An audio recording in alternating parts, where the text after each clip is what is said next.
Welcome to New Life Live, the premier place to receive free advice from Christian psychologists and counselors for the mental, emotional, relational, and spiritual challenges you face. Since 1988, we've offered compassionate responses that combine God's truth with proven psychological principles to guide you toward healing. Our phone lines are open. Call us now at 1-800-229-3000. We're so glad you've joined us today on New Life Live. Hard to believe it's Feb already, but it is. I'm your host, Brian Perez. Feb already. And if you've tried everything and nothing seems to work, try one more thing. Call us at 1-800-229-3000. We've got clinical psychologist Dr. Jill Hubbard in the studio for 2 hours today, as well as licensed marriage and family therapist JJ West. No question, no discussion is ever off the table. So call in. JJ, what's on your mind to begin today's episode? Well, happy Feb to you guys and to everyone out there. It is astonishing that we're already through the first month of the year. But what's on my mind, so every year I try to do a annual read through the Bible in a year plan. And so over the weekend, I was down in Miami for a wedding, and the reading plan called for some passages in Exodus. And I came across the story in Exodus 18 where Moses is visited by his father-in-law, Jethro. And, Jethro is excited about all that the Lord has done in bringing them out of Egypt, rescuing him from rescuing the Israelites from slavery there and setting them up into the promised land. And then the next day, Moses is sitting in judgment. He's presiding over all the cases of all the people. And it's from, morning until night. And Jethro pulls his son-in-law aside and he says, listen, what you're doing isn't good. You're going to wear yourself out. So in other words, Jethro says to his son-in-law, you haven't learned to delegate. You're taking on too much. He says, this isn't good. And so what you need to do, you need to learn to delegate. So pick out some trustworthy men who can serve as, under judges under you, and so they can handle the basic cases. And if there's anything that's too difficult, then that should come to you. And in so doing, you won't wear yourself out, and the people won't be worn out waiting around all day to have their case heard. Now, Jethro says a very pivotal thing in verse 23. He says, if God so commands. And Moses listens to him. So he doesn't just take Jethro's advice. He also checks in with God. And God says, yeah, this is a good plan. And so that's the new plan moving forward. So I want to ask the audience this. Do you feel worn out? Do you feel like it's all on you? And that if you aren't taking responsibility for everything around you, it's just not going to get done. And then you're just exhausted. My challenge to you would be, maybe you need to take a step back and ask the Lord, is this need that I'm trying to meet what you've called me to meet, or is it just a need? And that someone else may need to step into that role, and learn to delegate and learn to invite God into that process, not just assume if there's a need, I'm the one that's supposed to meet it. That way we don't wear ourselves out because, hey, there's still 11 months left of this year, right? And so we need to be willing to share the load with others so that we don't get burned out and then we crash. What happens if you feel like you don't have anyone that you can trust to give to ask for help? That is often the problem, right? Nobody can do it as well as I can. Yeah. So we pray, God, provide the people that need to meet this need. And then trust that he will. But when we have to take a step back to let other people step into that role. Sometimes we don't give other people the opportunity because we believe, well, no one can do it quite as well as me. Which, most of the time that's true, right? Not so much, right? We need others. We need help. Yeah. That's when pride kind of steps into the picture, and that's where we pride, control, all those things. All that stuff. All right, we've got some calls coming up. 1-800-229-3000. My sexual integrity was not what it should have been. In 2012, I sought out affairs, whether physical or emotional, Until I came to Every Man's Battle, I didn't understand that would never fill that void. Every day, men struggle with sexual integrity. Impure thoughts, strip clubs, affairs, pornography. The shame and guilt was overwhelming. For over 20 years, New Life Ministries has been helping men regain their integrity through their one-of-a-kind Every Man's Battle. And you will discover how to overcome. You don't have to struggle any longer. The Every Man's Battle Intensive is being held online as a one-day event Saturday, February 28th. Call 1-800-NEW-LIFE to register or to find out more. 1-800-639-5433 or online at newlife.com. Enter the code NLL for a discount. Every Man's Battle saved my life. 1-800-NEWLIFE and the discount code NLL.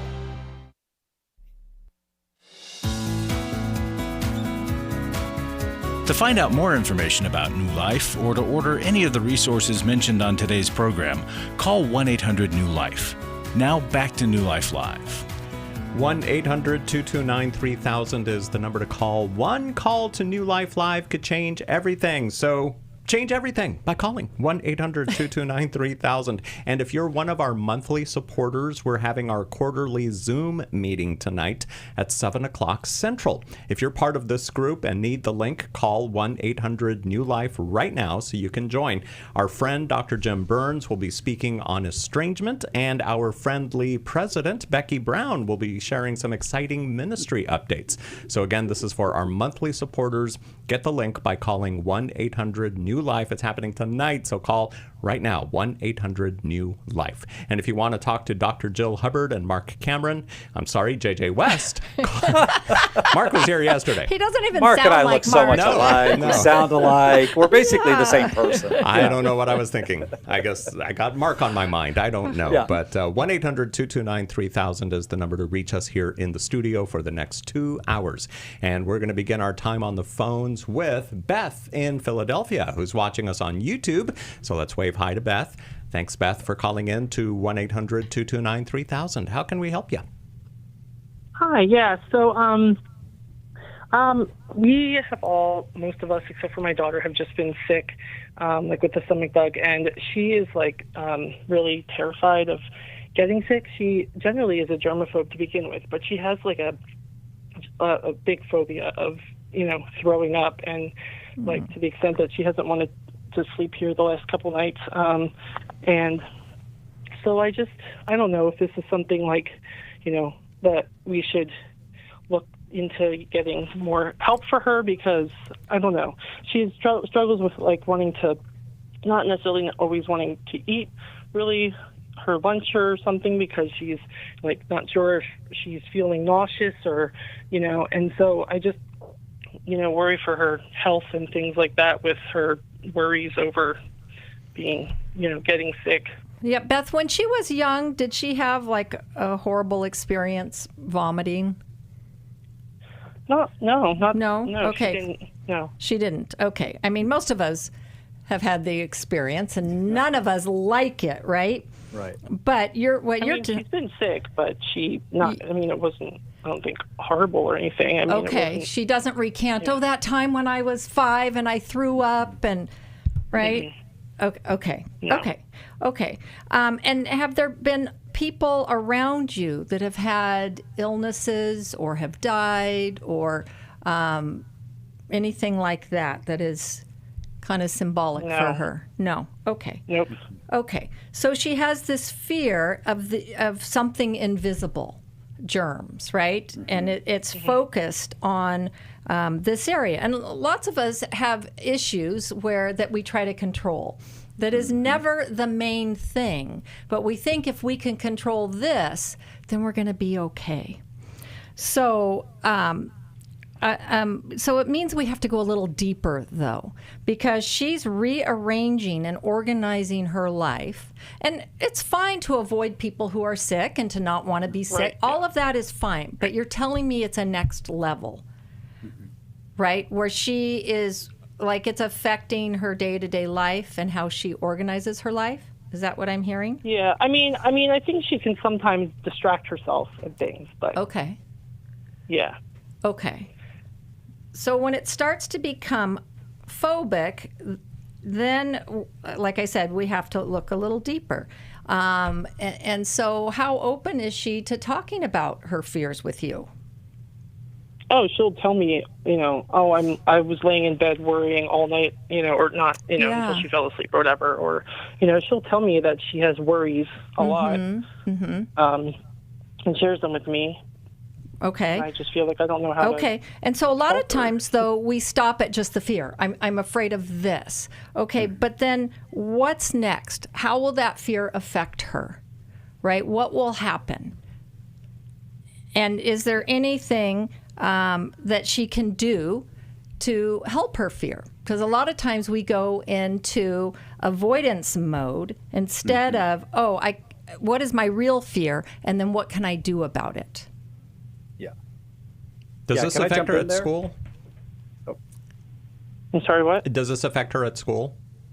I don't know. Like she said, I asked her because if she ate her lunch yesterday, and she was like, a little. So, I mean, I think she's not eating as much.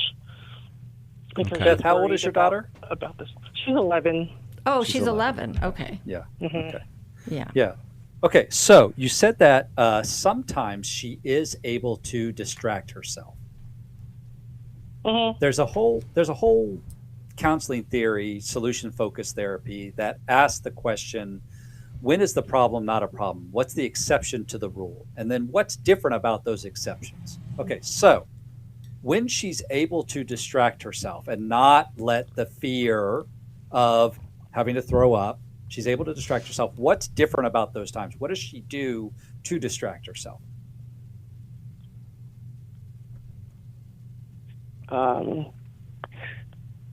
Probably uses her phone or is maybe with her friends that she's not focused on thinking about it. Mm-hmm. Okay, gotcha. So you think that's what happens. You're not really certain what she's able to do to distract herself in those times when she doesn't get all caught up in it. Right. Okay. All right. So that's a great place to start, is to sit down with her sometime in the next day or two and say, I think that there are times when you're able to distract yourself, and then the fear of throwing up doesn't seem to consume you, doesn't seem to consume your thoughts. One, is that true? And if so, do you notice that? And then three, what is it that you do that is effective in distracting you? Because as Jill was talking about, our feelings are there for a reason. God gives us our feelings to inform us, to let us know about something that's going on around us or something that's going on inside of us. But our feelings are there to inform us. They're not there to control us. We still make a choice on what I do with that information. So, yeah, none of us like the feeling of throwing up. None of us like the feeling of being sick. None of us like that lack of control, right? Because I shouldn't say nobody. Very few people choose to throw up. Okay, right? That's not something that you go, I think I'd like to throw up now. It's something that's unless you happening have an eating disorder, right? That's why I gave that caveat, Yeah, okay. right? Okay. So usually we're not choosing to throw up, so it's happening to me, so I don't feel in control. My body is doing something that I don't want it to do. And of course that feels anxiety producing, that feels fearful. Just like I can't control whether a germ enters my body and makes me sick. That's normal to feel like, I don't like that feeling, but I don't have to let that fear or that uncomfortableness with not being in control consume me to the point where I'm, as Jill talked about, I'm organizing my life around this fear. Instead, I can make choices for myself to say, yes, I don't want to throw up. But if that happens, is that the worst thing in the world? Well, and Go what ahead. is associated with the throwing up? Because it sounds like more than germs, it's really focused on the throwing up. And so, throwing up doesn't feel good. It may hurt. But are there other things? Does she have a fear of throwing up at school? So that's why she's not eating. Right. And if she threw up at school, she would be so humiliated and embarrassed. So she's afraid of what her friends would think. So if she weren't afraid of throwing up, what else might she be afraid of? Yeah. Right? Looking stupid in front of her peers. Yes, exactly. Yeah.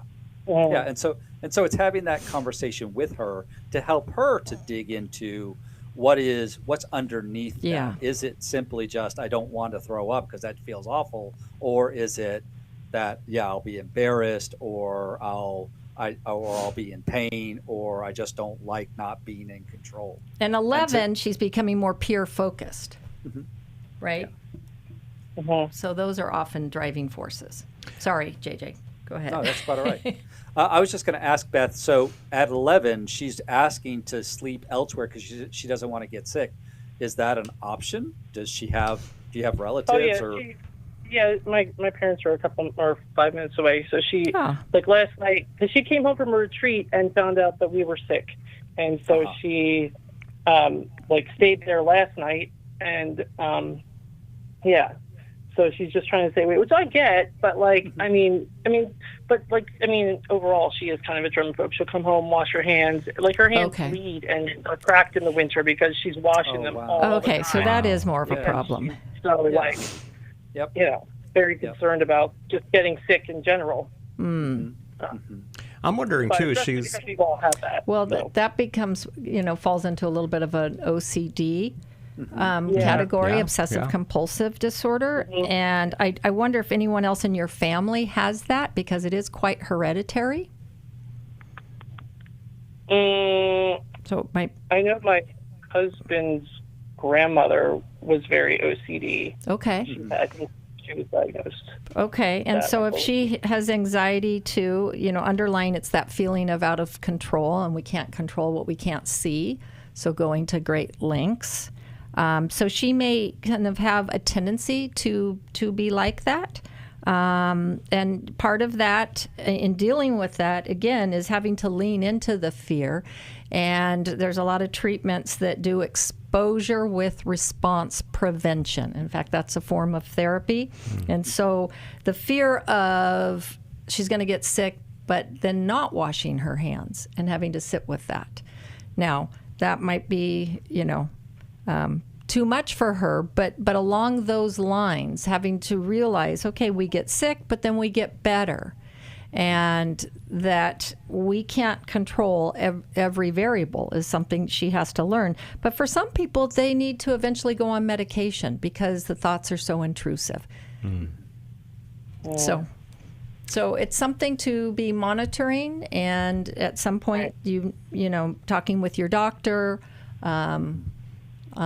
possibly a therapist, if it continues to grow and be more of a problem. I'm thinking, too, she's 11 years old. The whole COVID thing was 5 or 6 years ago. Yes, so that's from a the age of traumatic 5 event. and 6, Yep. she was hearing this constant, you've got to wash your hands, you've got to wear a mask, you've got to stay apart That's from really people true. and all that other stuff. Right, So very and impressionable. people are dying. Yeah. It's not just they're getting sick, they're dying. Yeah, so that could have had a huge impact on her. It's like our brain. She's in kindergarten here, so and school ended abruptly, and I just wonder if that affected her. Yeah, very well could. So that's where you want to have those conversations. Be curious. Don't come in with a bunch of accusations or, I know this happened to you, but instead just asking questions. Yeah. What was that experience like for you? And the more you have those conversations, the more likely it is that it's going to help to mitigate her fear. But it may be, like Jill was saying, where it's going to be necessary to talk with a primary care physician or a therapist to talk through if there is more evidence of OCD type behaviors. Okay. Great question, though. Especially with the family history, Beth. Yeah, thanks for calling us today on New Life Live. 1-800-229-3000 is the number to call us, and we're going to be in the studio for 2 hours. We would love to hear from you. We also love it when our listeners write to us. Here's a note we received from Richard. My life changed after attending the Every Man's Battle workshop a couple of years ago. Seeing my shame and guilt covered up with Jesus' blood overwhelmed me and released me to his love and grace. My journey continues with the Every Man's Battle podcasts. The sympathy and empathy episodes hit me right between the eyes as I had struggled to understand these things. Thank you, JJ and Doug. JJ, we've got a rare opportunity to participate in Every Man's Battle without travel. It's a one-day online EMB coming up February 28th. What does the day include? So it's taking all the essentials of the workshop that we do in person and condensing them down into a day. So you get all of the same stuff. You get the same material. You get the 6 sessions. You get 5 breakout sessions with a licensed facilitator that helps you process through the material. You get all of the workbook material that you get in person, and you don't have to travel, and you don't have to sleep in a room with someone you've never met before. So it's kind of it's just a really long day. It's a really long day, but it's the easiest way to attend Every Man's Battle. Yeah, so if travel has ever been one of the reasons one of the excuses, I don't want to go to Orange County, I live out here in Vermont, or whatever the case might be. Well, we're bringing it to you online, February 28th from 9 a.m. to 9 p.m. Central Time. You can get all the details at newlife.com or call 1-800-NEW-LIFE. We'll be back with more of your questions coming up. Hi, it's Becky Brown, and I want to tell you about our upcoming webinar, From Pain to Peace. Have you ever experienced betrayal through a spouse, a partner, a parent or friend, or someone you deeply trusted? Betrayal cuts to the core, leaving emotional wounds that impact your identity, your relationships, and your faith. But you can heal. You can rebuild trust and regain your sense of safety and self-worth. This live event will walk you through the pain and into healing. It's hosted by myself, Becky Brown, and presented by licensed marriage and family therapist Laura Mangin-McDonald.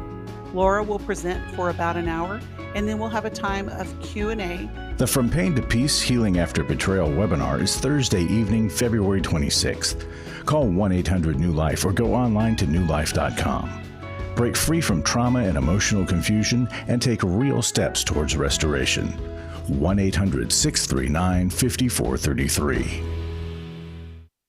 Do you need help for life's hard situations? My husband recently said he wanted a divorce. I'm confused on what I should do. I have an eating disorder. New Life Live answers your questions on relationships, grief, addiction, trauma, anxiety, and much more, all from a biblical perspective with our panel of professional counselors and psychologists. I learn a lot from your program. You help so many people. I appreciate your ministry. Whether you listen or watch, there are so many ways to connect with us to ask our panel of counselors a question.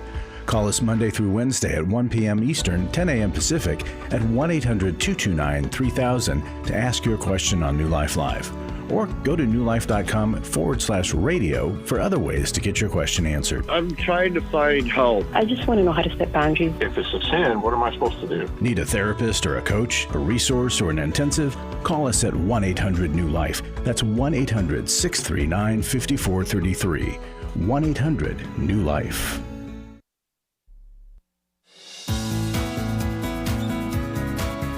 To find out more information about New Life or to order any of the resources mentioned on today's program, call 1-800-NEW-LIFE. Now back to New Life Live. Hey, give us a call in the studio. We would love to speak with you. 1-800-229-3000 is the number to call. I'm Brian Perez here with J.J. West. Got his name right this time. And Dr. Jill Hubbard. 1-800-229-3000. Yes, no British accent today. No, that's right. That's right. That's right. And we've got the big game, the Super Bowl, coming up in just a few days. It's this weekend, this Sunday. And I just want to talk to people. What kind of advice would you give them? The Super Bowl, sports, the whole thing with sports betting and online gambling and things of that nature. And then there's drinking involved. And for some people, this could be, who knows? This could be something that pushes them over the edge. And then we also need to talk about the elephant in the room, the overeating that happens, because I think I heard that Super Bowl Sunday is either the largest or the second largest, only to Thanksgiving, of when people seem to eat the most. Oh, yeah. So, Chips this and could just snacks be... Yes, exactly. Burgers. Yes, and it's just constantly, four quarters of that. And so, I don't know. What advice would you give to people who maybe they know they have an issue with drinking too much or whatever the case might be? Just all these. Or you mentioned gambling too. Yes, and gambling too. Yeah. Right. Yeah. It is fun to do the football pool. Right. That's one thing. And but add a few bucks in. But it's another thing that if you're doing really high stakes in that. Yeah. Right. And for some people, any holiday, even the manufactured Superbowl holiday, right, is a reason, an excuse to overindulge. Right. Yeah. Yeah, because it's just a holiday, so it's like it doesn't count. It's not real life. It's this special occasion. It's this special exception, but the reality is it's still part of my life. And so I need to wake up to that reality that this isn't an exception, especially when we have so many of those exceptions that they become the rule. I know. Isn't that so true, JJ? It's like what's done in Vegas stays in Vegas kind of mentality, right? With holidays, it doesn't count today. Somehow I'll do better tomorrow. Yeah, calories don't count on holidays for some reason, right? And now we're spoiling it for everyone. And so what I recommend, what I suggest is to bring some other people into the conversation with you. Okay, so if you know that your tendency is to overindulge with food or with alcohol, or with betting or whatever, if you know that your tendency is to overindulge on days like this, talk to some people about it. Don't try and just handle it on your own. Don't just make the decision in your own head, okay, I'm going to watch what I eat this Super Bowl Sunday, but I don't let anybody know, and then everybody's eating and the food looks so good, and I wanted to try that, and I wanted to try that, and or I'm just in this mindless eating, right? If I include some other people in the process to say, hey, I've recognized that I have a habit of overindulging with food on days like this, and I really want to be more mindful of what I'm eating, what I'm putting in my body. I want to be more mindful of being present with people and not just eating my feelings, numbing out with food or alcohol or whatever. And so I'm sharing this with you so that I'm giving an account, right? Because that's what accountability is. Accountability is not, you have to hold me accountable. You have to make me do what I don't want to do. Accountability is I'm giving an account. So I'm telling you ahead of time that this is something that I want to commit myself to. And I'm going to give you an account afterwards of how it went. Or if you're right there with me, you can see how it's going, right? Well, and so it's kind of like the sandwich technique where you check in with somebody before something significant, and then sandwich, you check in. Bookcase, right. So they don't need to necessarily be watching you and checking up.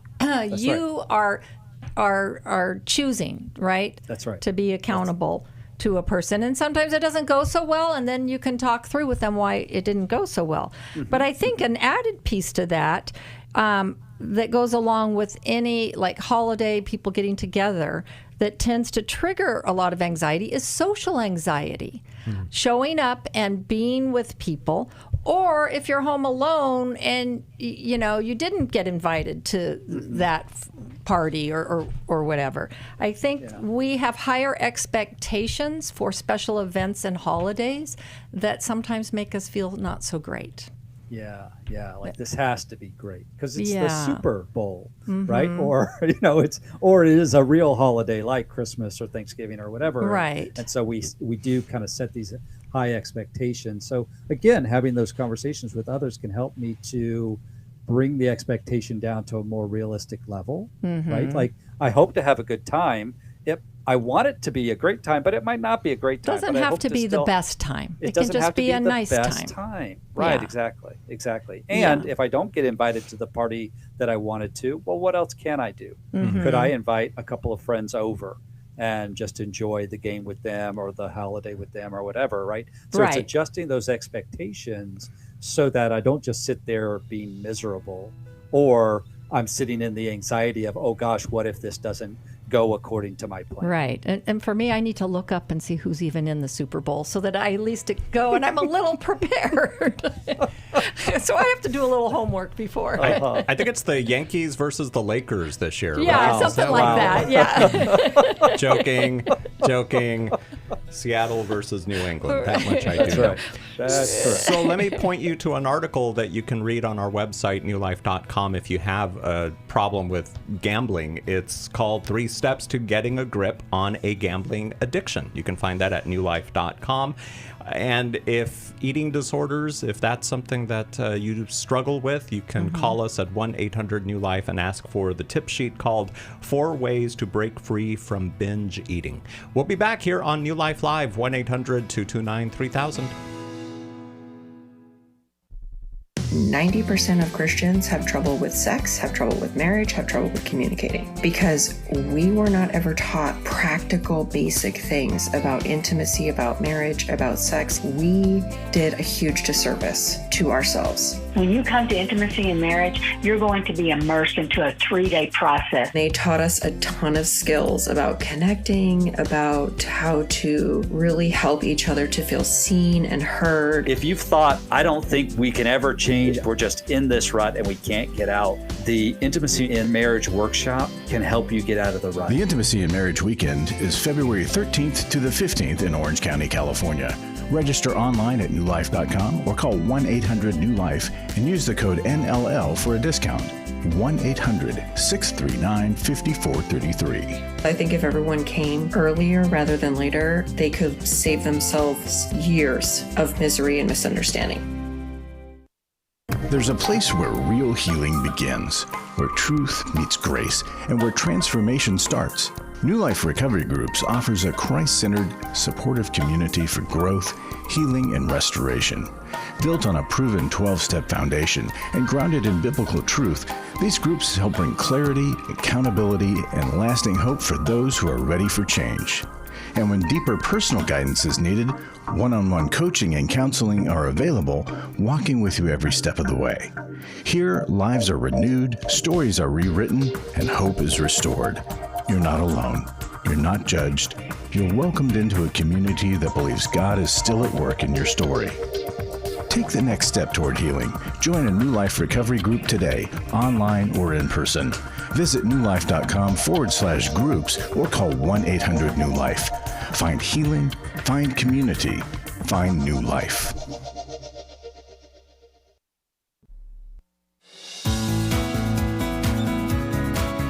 To find out more information about New Life or to order any of the resources mentioned on today's program, call 1-800-NEW-LIFE. Now back to New Life Live. When you give a gift to New Life Live, you are joining what God is doing through this ministry. Not just New Life Live, but everything we do here at New Life Ministries. When folks reach out to New Life searching for answers, healing, and the reassurance that they are not alone, it's your financial partnership that allows us to meet them where they are and provide real solutions. We are so thankful. Whether you give online at newlife.com or by calling 1-800-NEW-LIFE, you can also text NLM, as in New Life Ministries, to 28950. Remember, your generosity changes lives. 1-800-229-3000 is the number to call us today here at New Life Live. I'm here with Dr. Jill Hubbard and JJ West. And if you cannot call in, there's a few other ways that you can get your question to us. We like talking to you guys, but we understand you may not be able to call in when we're here in the studio. So we've set up a voicemail number and also an email address, and you can find out both of those when you go to newlife.com/radio. So check that out. Here's one of those questions that was submitted online via email. It is from Mary, who is a monthly financial supporter of New Life. Thank you very much, Mary. She writes, how much help do I give my 34-year-old son with bipolar disorder and psychosis for the past 6 years? My son does not like taking the medications because he says he has no imagination when he takes them. So we tried everything to encourage him to take them for at least 2 years, like renting him an apartment so he could study to become a computer programmer, which he accomplished very well. But he did not want to find a job and went homeless there for at least 1.5 years. The longest he lasted taking the medications was 3 months when he was attending the university to get his PhD. He had to quit school because he could not stop medicating with marijuana and sometimes cocaine. He's homeless right now, but thank God he quit smoking cigarettes and marijuana. He's been begging me to rent him an apartment, and a Christian friend is encouraging me to do it, but he is not taking his medication. He says once he has an apartment, he'll rest to recover from exhaustion of being homeless, and then he'll work to help pay for the apartment and food. He's 3 hours away driving from where I live. He cannot live with me because he gets violent when he's not taking meds. Marijuana increased the psychosis. How do you recommend me to navigate this situation, asks Mary. I want to rent him the apartment also because he says he is very tempted to commit suicide. I also thought about suggesting to him that he take the monthly injection before we agree to rent him the month-by-month apartment. If he doesn't take it after a month, I will not pay for the apartment. What would you guys say to Mary in this situation? Well, I would want to start off with, I appreciate the fact that she is setting boundaries with him. Well, technically, she's setting boundaries for herself in relationship to him. Yes. And that's really important. That's appropriate to say, I'm willing to do this, but I'm not willing to do that, right? So he's asking, hey, rent me an apartment and then I will do X, Y, and Z. No, I need evidence that you are committing to taking your medication before I agree. And if I do rent the apartment, it's going to be a month to month, I'm not doing a 12-month lease. I think that's really smart of you, Mary, to have those boundaries for yourself. I'm assuming, and I don't know that this is true, but I'm assuming that you're having conversations, if you are married, you're having conversations with your spouse or with your son's father so that you guys are in agreement there, so that there's not conflict in your relationship that's being caused by you trying to help your son. And then the other thing I would say is, yes, of course you want to help him. You love your son and you don't want harm to come to him. But unfortunately, there are people that we love who make choices that cause bad consequences. And it's so hard to watch that. And I'm so sorry for you that you have had to repeatedly watch your son make choices that lead to some pretty significant negative consequences in his life. But that's part of being in a relationship with people, is that I can't fix, change, or control them. And so I can't swoop in and rescue them from every consequence of the choices that they're making, even though that's really emotionally difficult. Mary, this is heartbreaking, but I do appreciate, like JJ said, that you have been learning from the years of experience with your son. And it does sound like you are holding on to history and realizing that, okay, his promises don't always come true, right? And I think he's even upping the ante by saying he's tempted to commit suicide. Now, we do take it seriously when people say that, but it also can be a manipulation tactic. Like, see, if you don't rent me the apartment, something really bad is going to happen. And so he is feeling more desperate. I get that, what he says, he's not as imaginative. That can be true for so many people. And that's why people with bipolar often don't like the medication. But I think if you get the right medication at the right dose, the upside, as we all know, is so much greater than what feels like a little loss of mania, which gives you a flight of ideas. And so, and the downside, I mean, here he is, he's a smart guy and with lots of potential, but his mental health is getting in the way. I think your plan is a good one. I mean, sometimes it takes people several times going around the addiction bend and the mental illness cycle to finally have it be enough. And I think you've put in, the month to month, as JJ was repeating, is a good plan. If you feel like you can do that, you have the resources. But I do like the commitment of him willing to either take the medication or the monthly injections to, assuage his mental illness. And I'm wondering if he admits to being mentally ill. And then there's another route you could go. And you might say, if this doesn't work, son, then we need to look into a board and care. And in a board and care, you're allowed to stay there, but they do monitor your medication. And you can come and go as you please and go to work or unless you're on disability. But that's another option for him possibly down the road. JJ? Yeah, because the flip side of this is if he continues to refuse, right? He continues to say, no, it has to be the way I want it, which is you rent me an apartment for a year and then I get stable and then I can do, live how I want. If he continues to dig in his heels and refuse the care that you're offering, or even refuse that next step that Jill was talking about with the board and care, unfortunately, what's going to end up happening is he's going to end up where he's on the street full time. He's going to end up where he possibly has legal issues, because in many communities, it's a crime just to be homeless, because you're not allowed to sleep in the public park. You're not allowed to, be here Unless taking a you're in shower or California. whatever. Right. So there's lots of places where that may be the case. And so he may end up having legal issues where then all the control that he's wanting to have is taken from him because he's in jail. But right? I think he does sound a little bit desperate, and he's wanting off the streets. So he might go for your plan. And you're doing this out of love, but this is what works for me, son, and this is what doesn't work. Because if you see that your helping isn't helping, well, then you got to do something different, because you just can't keep doing the same thing. And he's using substances, although it sounds like he quit, to self-medicate. And that's always the irony. People say, I don't want to use medication. Okay, but you're smoking marijuana. You're doing cocaine. That is medication.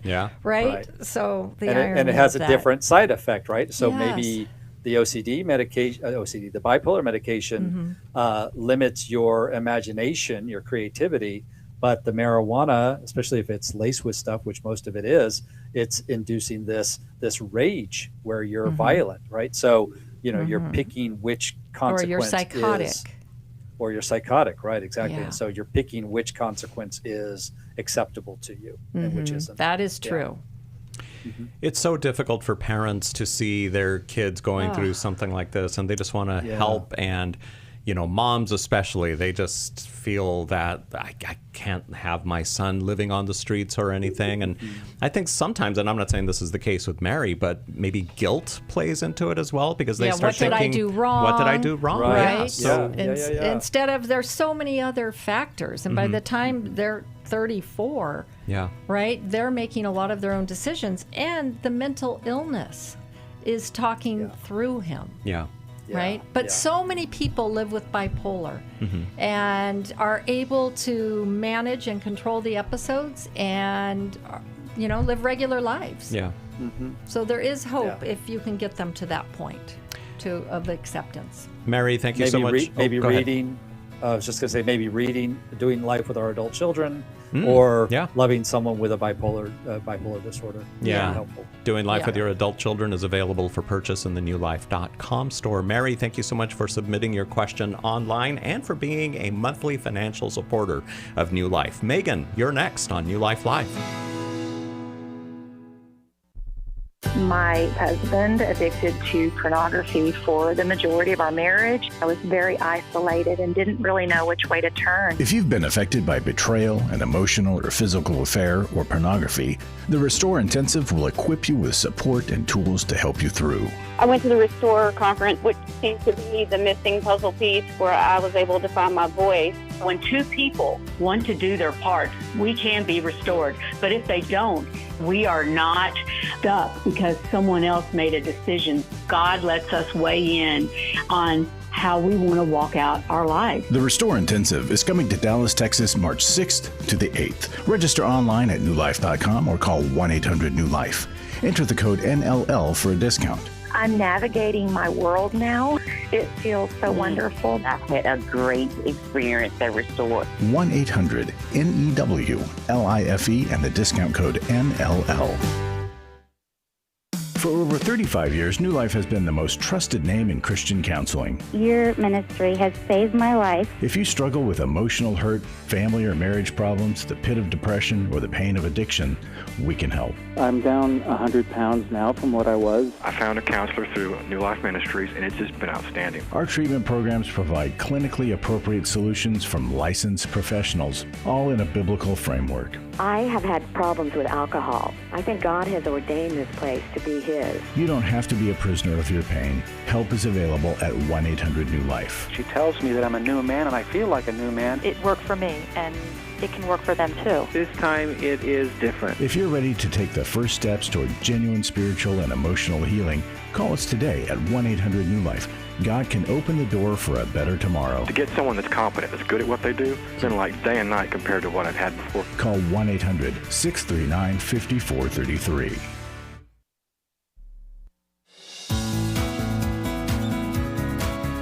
To find out more information about New Life or to order any of the resources mentioned on today's program, call 1-800-NEW-LIFE. Now back to New Life Live. Okay, let's go to the phones now. 1-800-229-3000. I could have sworn I saw a Megan up there, but it says Michael. So either I read the name wrong or Megan hung up. Megan, if there is a Megan out there, call us back because we're going to be in the studio for another hour after this anyway at 1-800-229-3000. But Michael calling in from Silver Spring, Maryland, listening to WAVA. Welcome to New Life Live. Hello there. Hello. How can we help you today, Michael? Got some questions. I was told I was bipolar decades ago. It probably has been maybe 15, 20 years. I've been taking olazapine fluoxetine. It's at the minimum dose, and I'm wondering, can I stop taking the medicine? And because I found out that's why it probably caused my diabetes, but I'm not the same man I was back then. I'm not suicidal or anything. And is there a test to say that you're bipolar, or is that I'm just struggling from sleep disorder? So, Michael, so a doctor diagnosed you as bipolar? The psychiatric ward did. Okay, the psych ward. And were you diagnosed with bipolar 1 or bipolar 2? 2. 2, okay. So that is like unipolar depression. Okay, so you've never had a full-blown manic episode. I don't know what a manic episode is. What's that? Like a high flight of ideas, so much energy you can't sleep, doing things Lots that are out of creativity. character. Yeah, and a lot of risk-taking behavior, gambling with money you don't have, or shopping with money you don't have, or lots of sexual behaviors. That I did lots of. I spent more money than I've had for years. Okay. Okay. Is that are you saying that is a consistent behavior, or there are just certain times or where you did that before you went into the hospital? Even after the hospital, I kept buying real estate seminar crap and over again, and never made any money.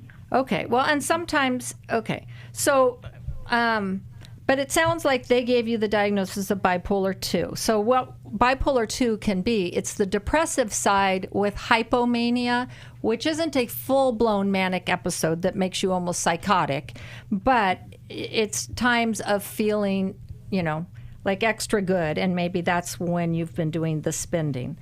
Regardless, I can understand if you're feeling less depressed and you're feeling like life is going well, why do I need these meds? I've had people over the years who have been suicidal, and they're on a low dose of an antidepressant, like less than therapeutic dosage. And they say, well, I don't need this. I hardly have any of it. And they go off of it, and 3 months later, they're suicidal. And it's because the medication was actually helping. And they attribute the doing better to, it's both and. Life. To just, I'm just doing better, right? So I understand you not wanting to be on medication, but it's not something you should ever just go off of by yourself. So if you are under a psychiatrist's care, it's something to discuss with your psychiatrist. And what is the risk involved in going off of it? Or is there another medication that wouldn't affect you? Because it sounds like because you're feeling like it has adverse side effects for you. So there might be another medication that they've come up with since you started this journey that wouldn't affect your diabetes in the way these are affecting it. But I think you really have to proceed with caution and be under constant doctor's care to see. Yeah, totally agree with that, what Jill is saying. I ran out of medications. I was without medications for about 2 weeks, maybe 3, because of missed appointments and doctor was sick, and all of a sudden you have no medications and you can't sleep at maybe 2 hours a night for 2 weeks.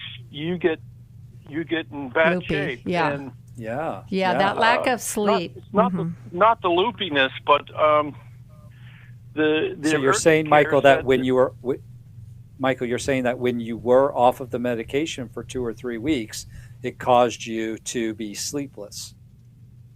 Correct. Okay. So that sounds like a pretty significant consequence to not being on the medication. Why would you? Right. Like, And you've I already talked with my done an doctor. experiment. No, I mean to be by the doctor to wean you off the medicine safely. Right. Oh, okay. Gotcha. So in other words, quitting, you're wondering if I wean off, will I still have those effects, that side effect of being sleepless? Well, yeah, to all of a sudden stop taking psych meds instantly. Right. Cold turkey. Yeah, that's not a good plan. Yeah, agreed. That's not a good strategy. So like what Jill was saying, that you want to do it under the care of your prescribing physician. And I would also add, you want to have a structure in place for how will I evaluate whether the result of not taking the meds, once I've weaned off, how will I be able to evaluate whether I like that outcome, or whether I need to go back on the same meds or a different med. So who's in your life, your prescribing physician, family, friends, who are the people in your life who are going to be observing what's happening with you to help you determine whether or not this is what you want to stay with, if this is a strategy that is in fact accomplishing what you wanted to accomplish and that the side effects are minimal. Right. And people do try this, Michael, so it isn't unheard of what you're proposing.